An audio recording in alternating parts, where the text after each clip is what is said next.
Now that we've taken some time to see how verbs function on their own, let's take a look at how they can work together to form longer verb phrases.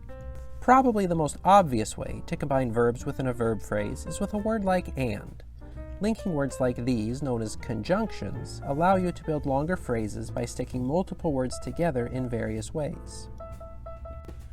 Sometimes, though, English uses multiple words to express a single thing, so it doesn't always make sense to count each individual word as an independent part of a sentence. If you just focus on single words, you're bound to overlook some of the ways your sentences are really put together. So if you have a long string of verbs in a sentence, it's true that you could identify them as individual verbs, but it's more practical and more accurate to identify them as a single unit, a verb phrase, rather than as isolated words that just happen to be next to each other. One of the most common ways to encounter these multi-word verb units is through a change in timing or verb tense. When you say that someone should have eaten before leaving the house, you aren't really using three independent verbs. You're expressing a single idea that, in English, happens to be expressed in three words that work together. They wouldn't make the same kind of sense if they were separated, so it makes more sense to treat them as a single unit expressing a single idea. In addition to using multi-word verbs to express timing, there is another group of verbs that look like multiple words but really function as one. These are known as phrasal verbs.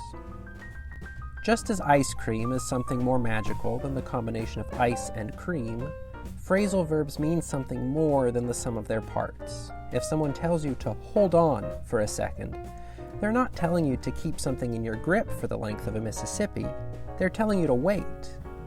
Or, if you hear that someone blows up at a referee, you're not going to picture them forcing air at the ref from downstairs.